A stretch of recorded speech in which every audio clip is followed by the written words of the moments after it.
Hi guys, hope you're doing okay. It has been too long since I have seen your lovely faces, so I wanted to send you some encouragement today. I've just been looking at this beautiful setting and thinking about God's amazing ability to bring beauty and peace into chaos.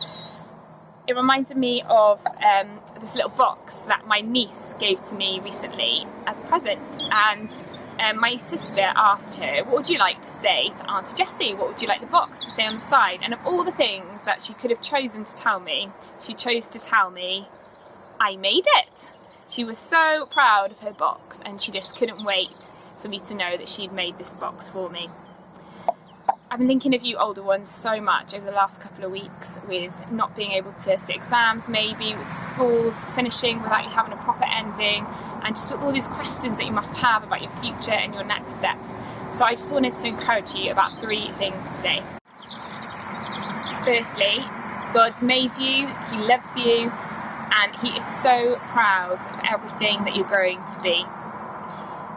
The Bible says you are God's workmanship, the work of His hands. You are fearfully and wonderfully made. And His love for you is not dependent on your grades, it's not dependent on what you do next, and it's not even dependent on how you feel now about the season. I've told you lots of times before, God made you and He doesn't make mistakes. Secondly, this season does not change the fact that God has plans for you. Imagine how Abraham felt when he had to leave his home, how Esther felt when she was chosen by the king, how Joseph felt when his unmarried wife became pregnant. Even Jesus' closest friends doubted God. Their whole lives changed overnight, and they could never have predicted the plans that God had for them, but He did have a plan. And the next steps for your life might be just as you thought they would be, or they might take a completely different direction, but you can trust that God is in control and He's with you. Maybe you could spend some of the spare time asking your parents or someone else you know about a time in their life when things didn't go the way they planned. Maybe you could ask them, how do they feel about that time now, and what did they learn? Thirdly, and lastly, I want to encourage you, be real with God. Maybe you're thinking, why me? Why this year? What's going to happen now? And if that's maybe some of the things you're thinking, I can tell you, you are in really good company. There are so many people in the Bible that ask God the very same questions.